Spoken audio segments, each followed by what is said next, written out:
और मेरा ये मानना है कि फ़िल्मों का असर होता है सोसाइटी पर।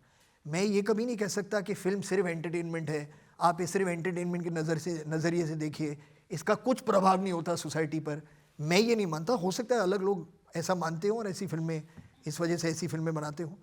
मेरा ये मानना है कि अब हमने लक्ष्य के बारे में अभी बात की, अगर मैं उसका असर देखूं सोसाइटी पर, उसका असर देखूं, जो एक यंग लड़का था, उसने कहा कि मुझे आर्मी ज्वाइन करनी है, तो फिर मैं ये क्यों ना सोचूं कि अगर मैं एक ऐसी फिल्म बनाऊं जो एक बिल्कुल ही भद्दे किस्म के इंसान पर एक फिल्म बनी है, तो उससे इंस्पायर नहीं होगा ये मैं कैसे सोच सकता हूँ? नहीं, लेकिन आप लक्ष्य का असर देखेंगे, मिर्ज़ापुर का क्या असर हो रहा है वो नहीं देखेंगे। नहीं, मगर नहीं, आप सही बात कह रहे हैं, आप बिल्कुल सही बात कह रहे हैं, लेकिन अगर आप मिर्ज़ापुर भी देखें, उसमें जो नज़रिया है डायरेक्टर का कि क्या सही है और क्या गलत है, वो सही है।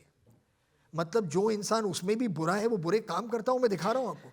मुझे वायलेंस से कोई प्रॉब्लम नहीं है, मुझे किसी भी तरह के डायलॉग से कोई प्रॉब्लम नहीं है, मगर जो नज़रिया है डायरेक्टर का, वो किस अंदाज से, किस वजह से आपको ये कहानी सुना रहा है, क्या इन्वेस्टमेंट है उसकी, क्या ग्लोरीफाई हो रहा है और क्या कह रहा है कि यार ये भी होता है दुनिया में, लेकिन ये ठीक बात नहीं है, आप दिखाइए, कोई उस पर प्रॉब्लम तो नहीं। किसी ने एफआईआर भी दर्ज कर दी थी, आपके खिलाफ केस भी किया था, मिर्ज़ापुर के खिलाफ। नहीं, केस जो पड़ा था उस पर वो किसी ने केस किया था कि आप मिर्ज़ापुर का नाम खराब कर रहे हैं, तो मगर अभी उसने कहा था मैं मिर्ज़ापुर वाला हूँ, मैं जहाँ जाता हूँ जी, लोग मुझे कालीन भैया कहते हैं।